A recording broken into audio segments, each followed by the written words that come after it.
pertenecen al mismo género, pero que van a diferir en ciertas características anatómicas y de las regiones en donde son más frecuentes.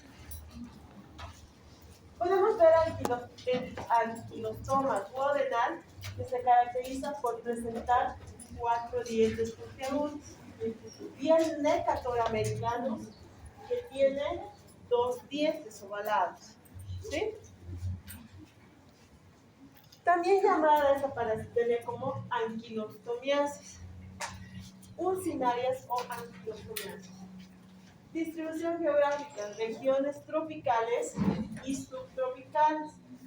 El reservorio es el hombre enfermo. Vía de infección es a través de la piel, donde el gusano termina penetrando por vía transcutánea la piel. Eso es lo más llamativo, no hay una infección de huevos mediante la cual nos vamos a infectar, ¿sí? Los hospederos, los humanos y los animales. La patogenia se caracteriza porque este parásito se alimenta de sangre, y para proceder a dicho proceso de alimentación secreta anticoagulantes, además de inhibidores de proteasas digestivas y otras proteínas de excreción y secreción. Tienen sus secreciones cierto anestésico, por lo cual no son perceptibles en el momento de introducirse a la piel, y son a veces mediadores fundamentales para infecciones y desarrollos de infección en el hospedero. Tienen 3 fases. 1. La activación de las larvas en el suelo. La persona puede adquirir el parásito, se va a desarrollar en su forma adulta a nivel de intestino, donde van a copular entre hembra y macho para poder tener huevos. Estos huevos son eliminados a través de las heces, ¿sí? Una vez que llegan al suelo, tienen un periodo de maduración, y en este periodo es que pasan por un proceso en el que luego se desenquistan, y es mediante la larva que ha eclosionado mediante la cual nos infectamos. Hay una afección a nivel de piel. Pueden digerir la piel y otros tejidos, y tienen secreciones con actividades enzimáticas que degradan los tejidos conectivos, el colágeno, la fibronectina, la minina y elastina. Por eso es que tienen la capacidad de desplazarse por debajo de la piel para llegar al sitio donde terminan creciendo y madurando. La adquisición de nutrientes. Hemos dicho que son hematófagos. Se alimentan de sangre y se van a alimentar una vez que llegan al lugar donde maduran, que es el intestino. En este lugar, mediante la anticoagulación que secretan, tienen la facilidad de que la sangre fluya fácilmente sin que formen los procesos trombóticos. Hay una degradación de proteínas séricas y ellos adquieren su nutriente a través de la sangre. La neutralización de las defensas es otro efecto que producen para evitar ser atacados. Aquí van a inhibir las proteasas intestinales del hospedero, y además evaden el sistema inmune. El gusano es alargado, ¿sí? Es redondo. Como ustedes pueden apreciar, tiene una pared de cuerpo que le da resistencia a poder sobrevivir en los medios húmedos. Tiene un mesodermo, un pseudocele y un endodermo. Presenta 3 características en su forma larval. 2 son aerobias facultativas u obligadas, y la forma adulta es anaerobia. Reproducción sexual con fecundación interna, y hemos dicho que se alimenta mediante la aspiración sanguínea. Conocidos como uncinarias, necatoriasis, anquilostomiasis, es la característica en cuanto a nombres mediante los cuales podemos diferenciar. Pueden cambiar, según algunas bibliografías, los nombres y también por el nombre más común donde los conocen, en estos lugares donde suelen predominar. El anquilostoma del Viejo Mundo es el anquilostoma duodenal y el anquilostoma del Nuevo Mundo es el Necator americanus.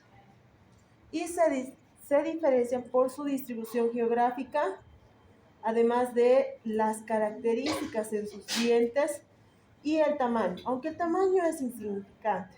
Ya van a ir viendo. Los factores de virulencia de este parásito se dan por sus proteasas espárticas, la aminopeptidasa, la cisteinproteasa y la hipobiosis. Aquí vamos a ver que en su ciclo biológico van a tener prácticamente un mismo método de infección y de afectación, además de la forma en la que se alimentan. Estos hábitos alimenticios son los que van a producir los daños en sus hospederos.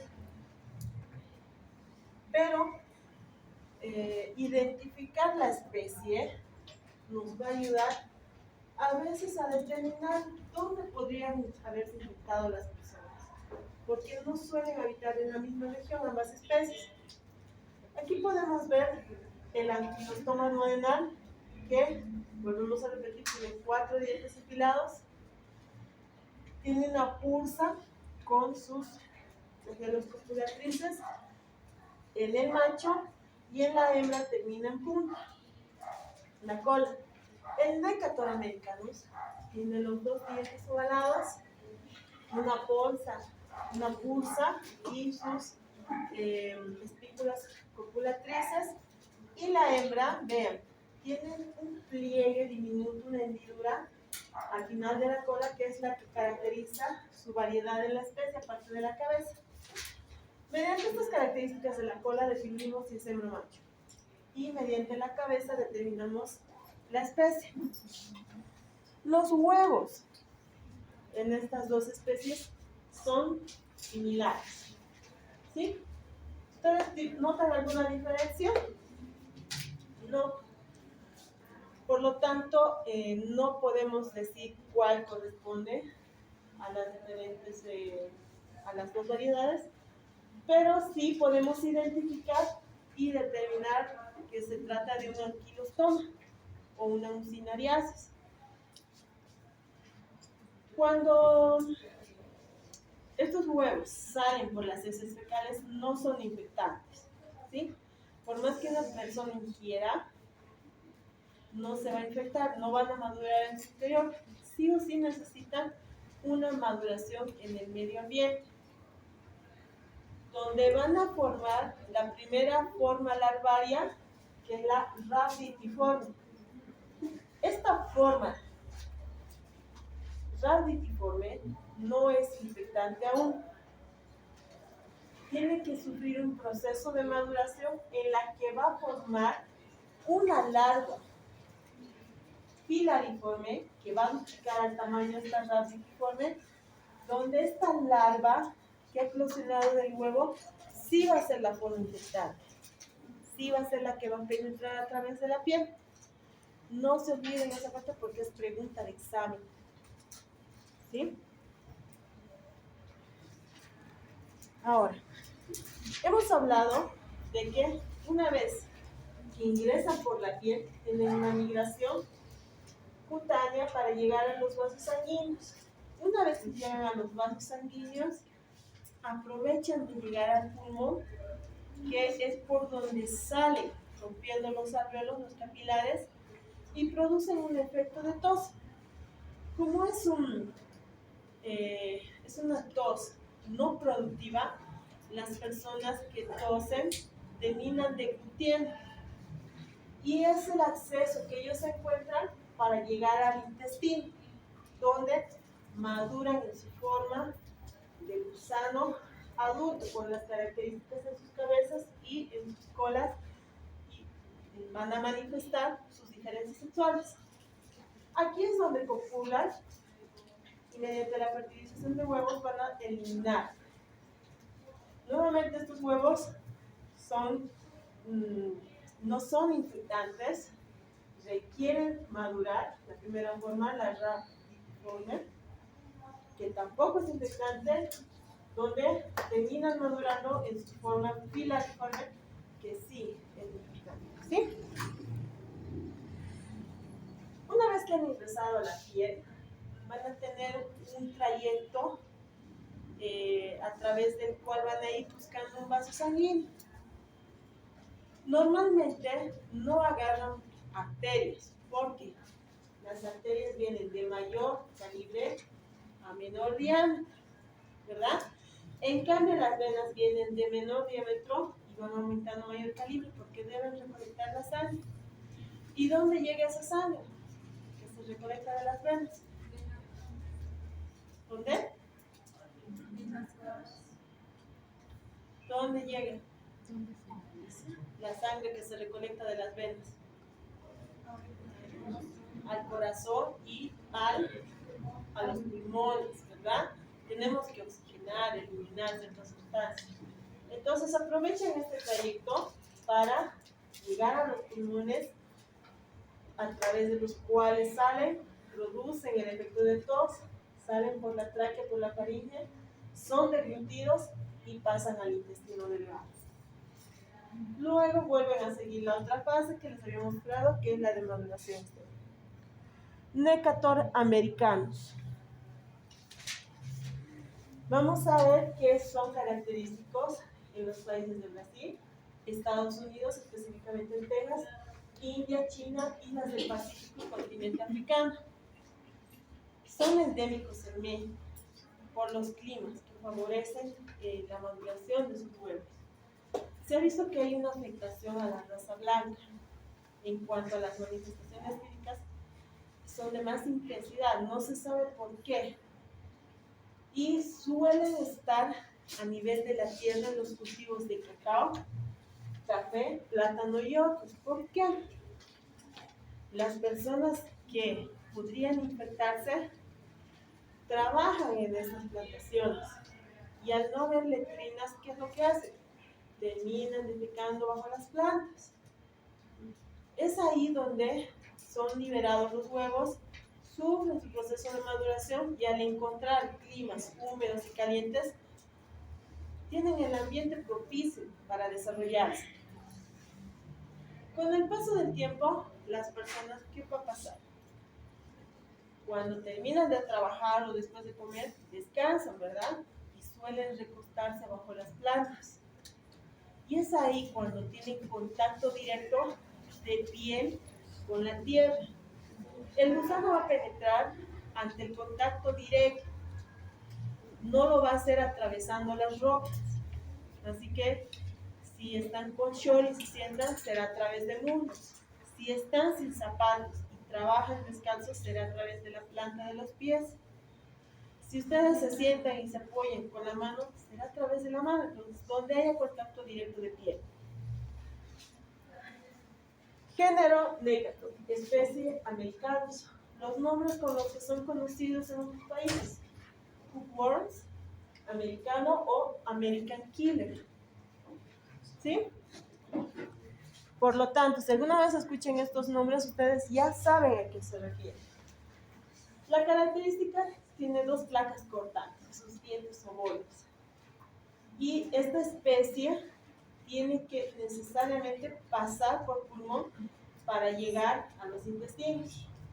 Las consecuencias de una parasitosis intensa son las anemias, en especial en esta variedad de la Ectostroma duodenal. De ahí la afectación en las personas. El macho mide de 7 a 9 milímetros. Tiene un aparato reproductor, que es la bursa, en la cual va a tener la espícula. Habíamos visto que la bolsa de la bursa es así, ¿verdad? Y presenta con unos filamentos y sus espículas copulatrices. Las hembras miden entre 9 y 11 milímetros y su aparato reproductor se va a encontrar en el centro de su cuerpo, donde tiene una vulva, tiene ovarios, tiene un útero para poder producir los huevos.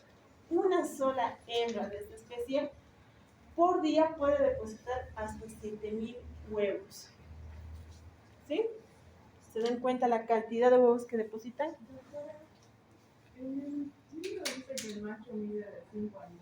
Sí, van a ver que hay variabilidad en cuanto a algunas bibliografías, por eso aquí vemos otra bibliografía, donde en cuestión de tamaños dice que mide de 10 a 13 milímetros. Son pequeños, ¿verdad? Son muy diminutos. El macho mide de 7 a 9. Ahora, ¿cuándo son infectantes? ¿Cuándo empiezan a producir huevos? Después de las 4 a 8 semanas que se han infectado las personas. Cuando maduran. Los huevos en ambas especies son ovoides. Tienen extremos redondeados, tienen una cápsula ya libre y delgada y se pueden ver los blastómeros en su interior, que es una división celular, la cual va a dar lugar a la formación de las larvas. Anquilostoma duodenal.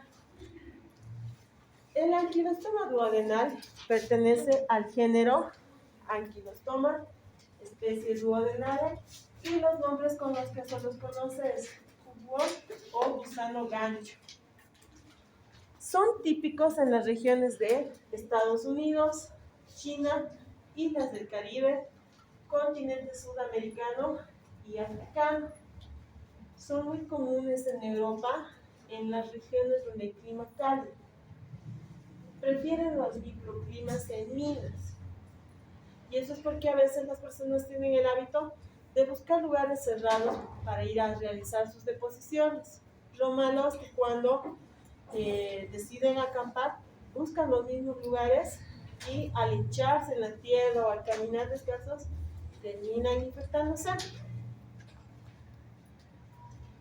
La forma del gusano, vean, la hembra sigue siendo grande, es una característica, y la terminación de la cola con las características de la cabeza nos ayudan a distinguir la especie. Tienen 2 pares de dientes, hasta 4 dientes afilados, y estos pueden ingresar a través de la piel o también pueden hacerlo por vía oral. No necesariamente pasan por pulmón, por este proceso de que no penetran solamente la piel, y pueden llegar a vivir hasta 1 año dentro del cuerpo humano.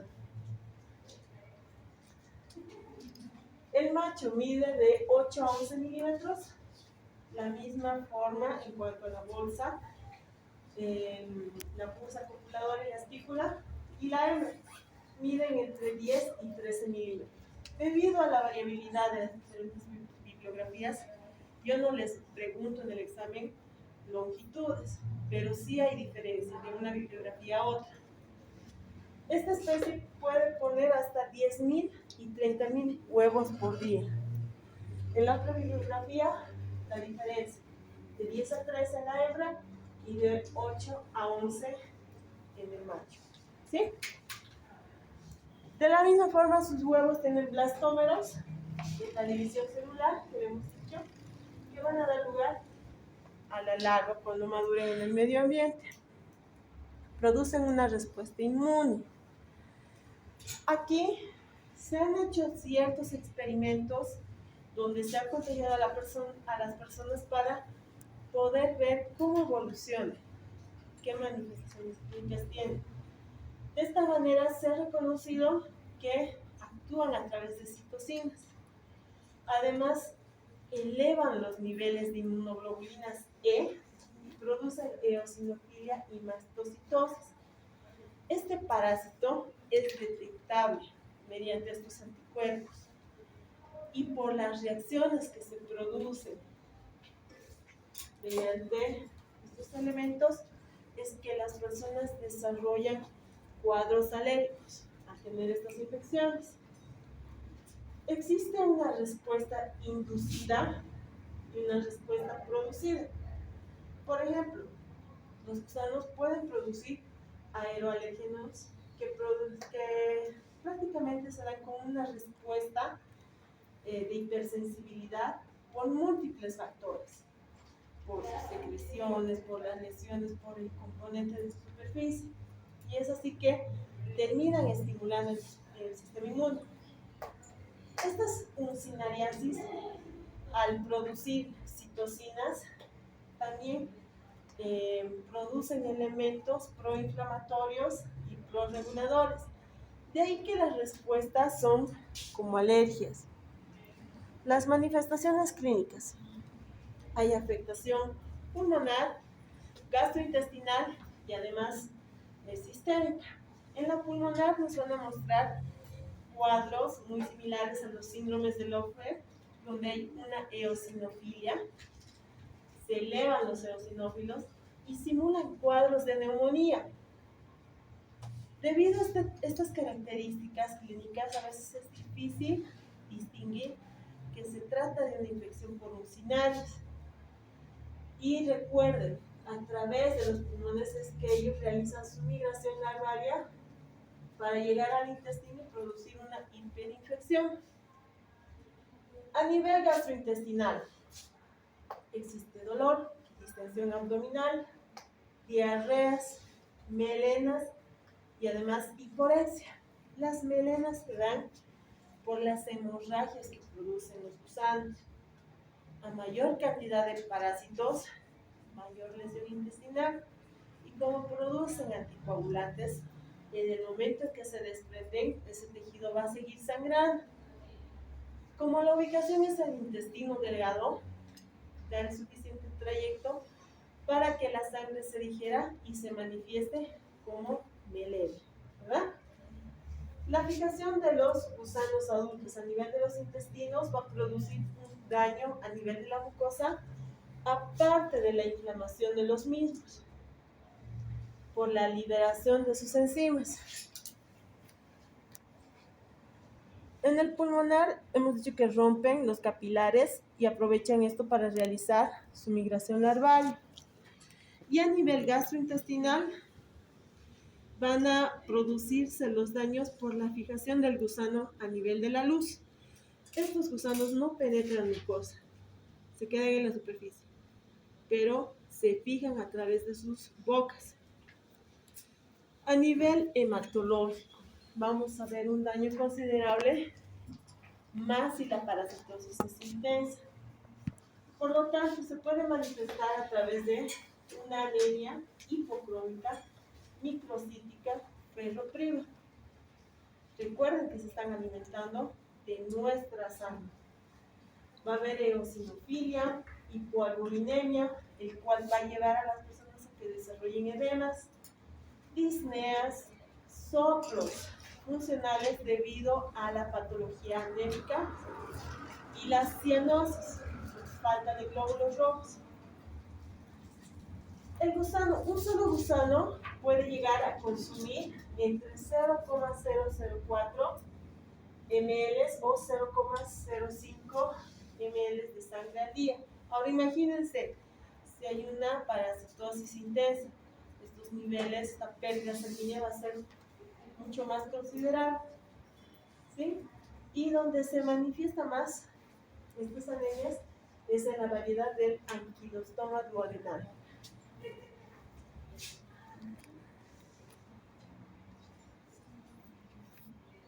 Ya.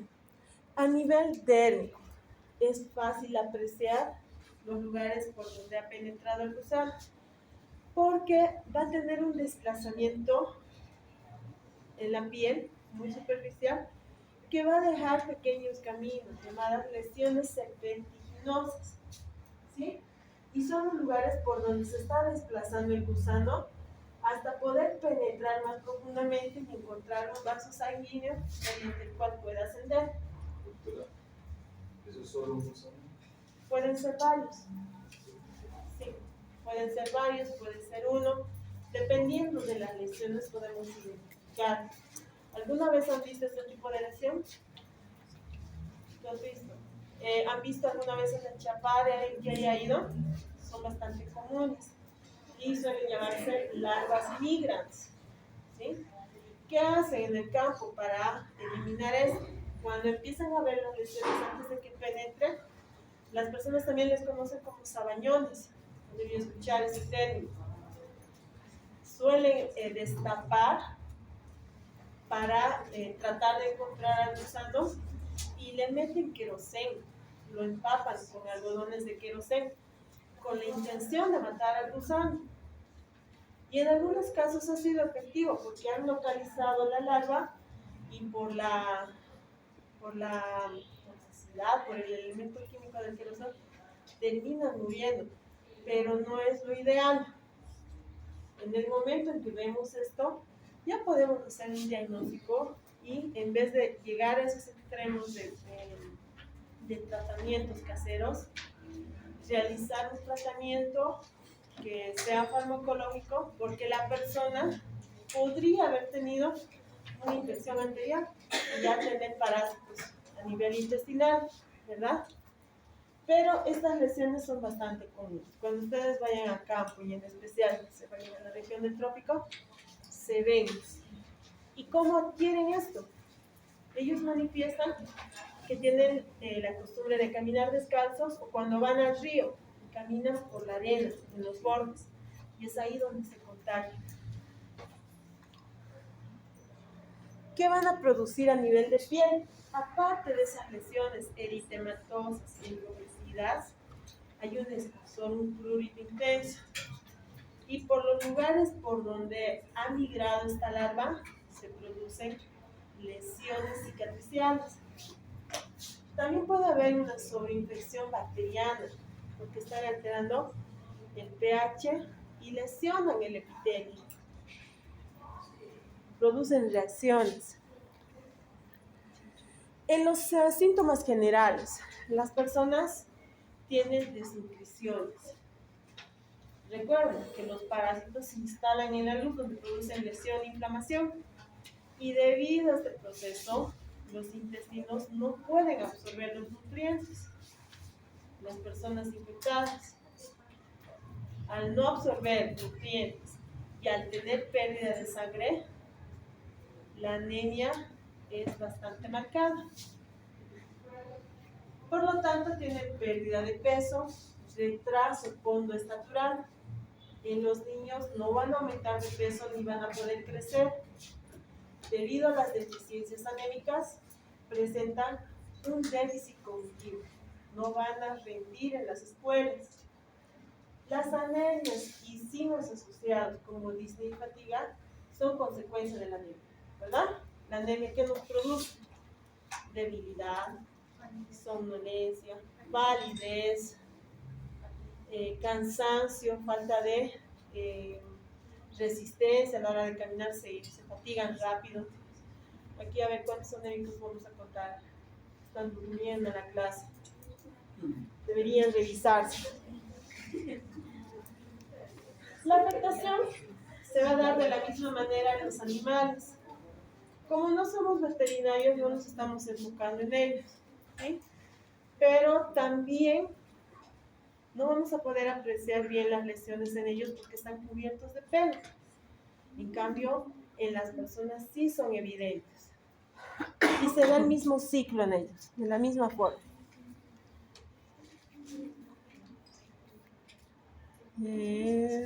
Ya. La larva rhabditoide, ¿era infectante o no? No. La larva filariforme era infectante. Aquí podemos ver algunas variedades. Así se ve una larva rhabditoide, una Ankylostoma brasiliensis, una Ankylostoma canino. Vean el tejido epitelial del intestino está muy irritado y podemos ver algunas vías de ingreso, como los entrededos de los pies, las plantas a nivel de los bordes, donde llegue la piel. No penetran a través de la ropa. Se ha visto que existen cuadros crónicos y en ellos la afectación va a ser mucho más intensa. Y los embarazos, donde las personas embarazadas, las mujeres, suelen complicarse más. Además que en ellas no se puede realizar a veces tratamientos con estos antihelmínticos porque son teratógenos, por eso hay que evaluar el tiempo de gestación antes de administrar. ¿Cómo se diagnostican? A través de las técnicas de Faust, Stoll y los cultivos de Paradamol. Por lo tanto, los huevos sí pueden cultivarse y una vez que eclosionan, inducimos a que se desarrollen para poder diferenciar prácticamente la variedad de anquilostoma que ha adquirido la persona. No tiene mucha relevancia a veces realizar estos procedimientos por el costo, el tiempo, porque al final la clínica es muy similar y la afectación en ambas variedades es la misma, ¿sí?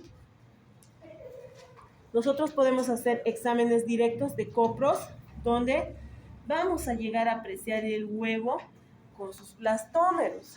Recuerden que todavía son huevos inmaduros. Y los blastómeros es la división celular que se da internamente para formar las larvas. Se confirma el diagnóstico una vez que identificamos huevos. También se pueden encontrar gusanos. A mayor parasitemia existe predisposición a que estos se suelten y terminen saliendo, ¿ya?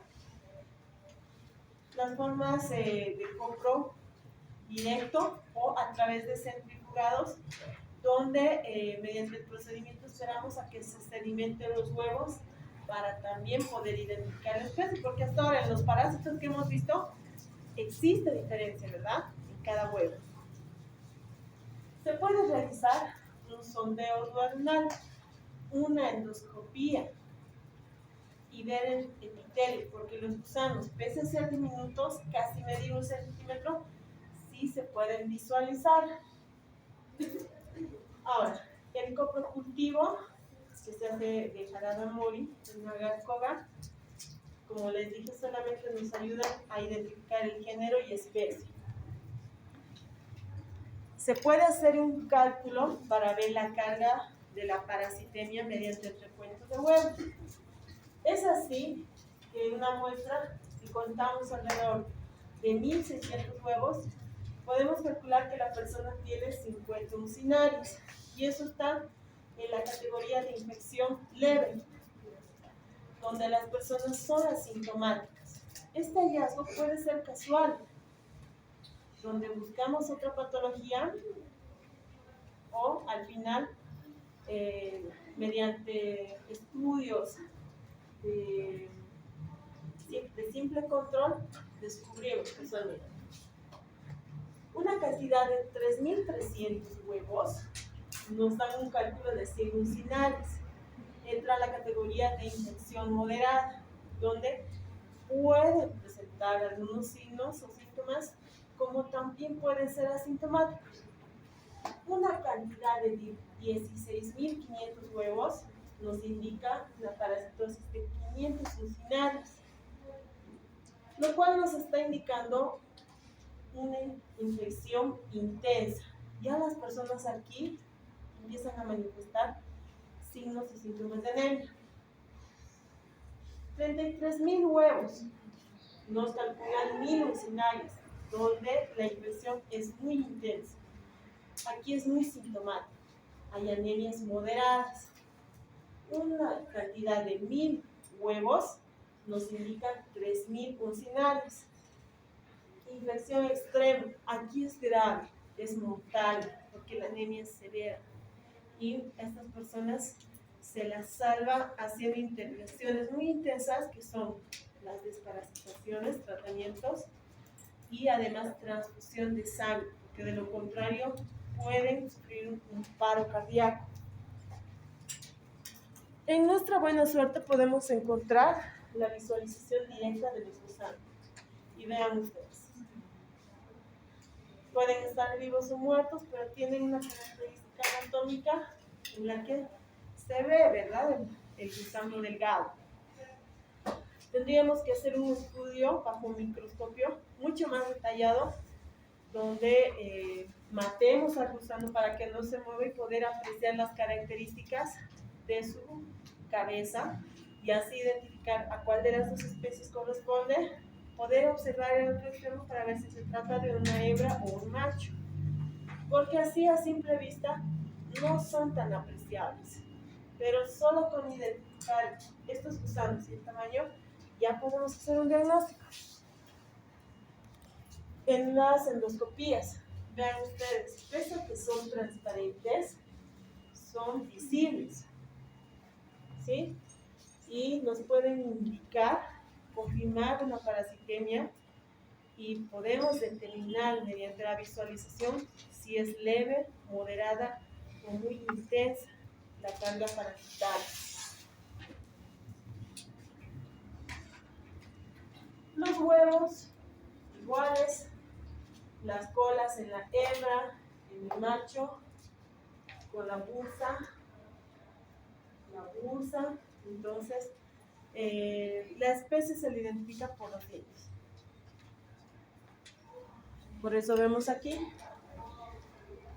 los dientes con sus características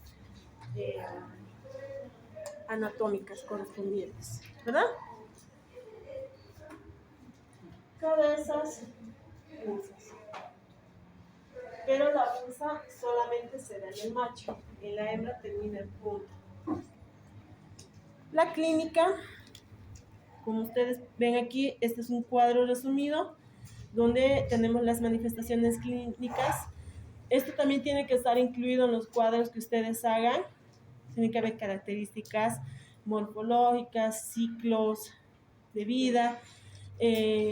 Cuando coloquen clínica, la adénica, la pulmonar, gastrointestinal, hematológica en general, porque cada una tiene una manifestación exacta. Tratamiento: benzimidazol, pero no porque en los parásitos estemos utilizando benzimidazoles vamos a aplicarlos en todos. Tenemos que ver las cargas parasitarias. Tenemos que considerar que algunos de estos medicamentos son teratógenos y tener cuidado en las embarazadas. Considerar la edad del paciente. Podemos utilizar el Bendazol 400 miligramos por día durante 3 días. Mebendazol 100 miligramos 2 veces al día por 3 días.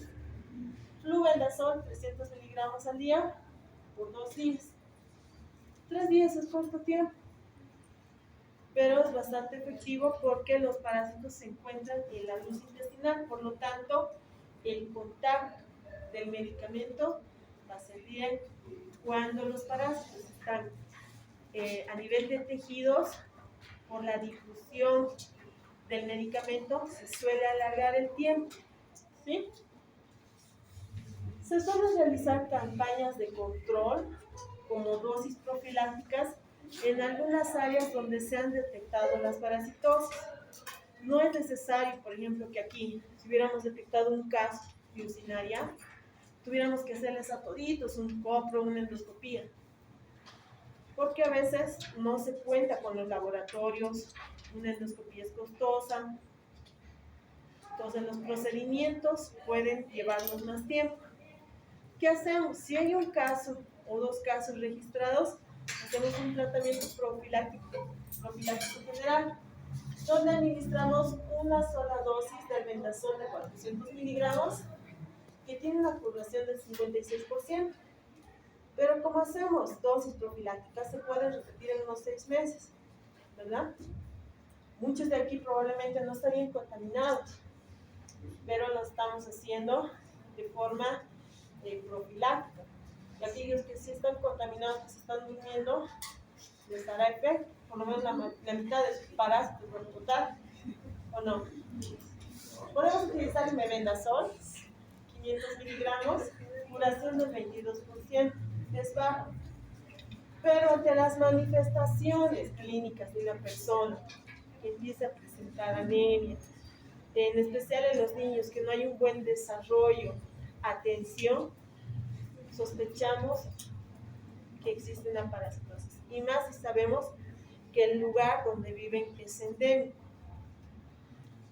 Sospechamos o confirmamos el diagnóstico si llegamos a ver lesiones serpentiginosas, ¿verdad? ¿Por qué? Porque estas personas, si han frecuentado un lugar, por ejemplo, para ir a bañarse al río, es muy común que puedan volver a frecuentar varias veces a la semana el mismo lugar y por lo tanto, debido a los reiterados contactos, puedan tener reiteradas infecciones. ¿Sí? Otro medicamento que se puede utilizar es el pamoato de pirantel, que es utilizado en las embarazadas sin efectos teratogénicos. Se administran dosis peso, 10 miligramos por kilogramo por día, pero tenemos la seguridad de poder realizar el tratamiento en embarazadas. Ahora, si la complicación de esta parasitosis es la anemia, ¿qué vamos a hacer?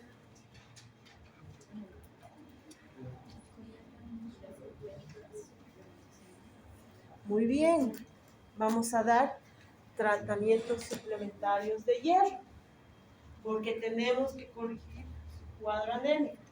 El cuerpo se va a encargar de producir glóbulos rojos, pero necesita hierro para terminar la formación de estos glóbulos. Por lo tanto, se pueden administrar sales de hierro, comprimidos de hierro. Si la persona está en un cuadro severo y vamos a internarle y le vamos a transfundir glóbulos rojos, podemos hacer una transfusión de hierro donde la absorción va a ser mayor. Debido al daño intestinal que tienen, la absorción de hierro va a ser mínima. Por eso es que se da como tratamiento de 6 meses hasta que se vaya corrigiendo y el cuerpo pueda absorber. Tenemos que dar de tiempo muy prolongado. ¿Sí? ¿Qué más podemos hacer en estas personas que tienen anemia, aparte de los suplementos? ¿Cómo? Muy bien.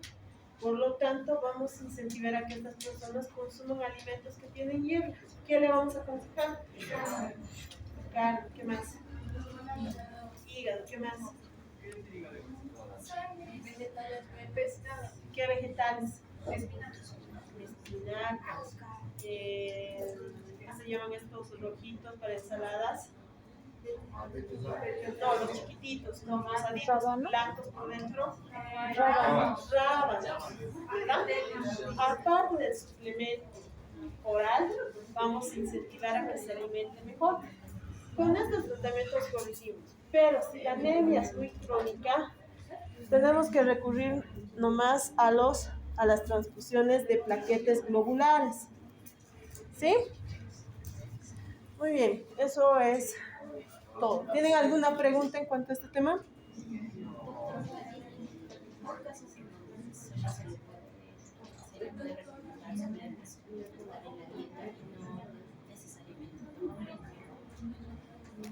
La absorción por alimentos es mínima. Por eso es que acompañamos con los suplementos. Y aún así, con los suplementos la absorción es muy lenta porque el tejido intestinal está inflamado y no va a cumplir la función de absorber correctamente. Por eso, a medida que realizamos el tratamiento y se va reponiendo este tejido, la absorción va a ser mayor y va a ir recuperando más fácilmente.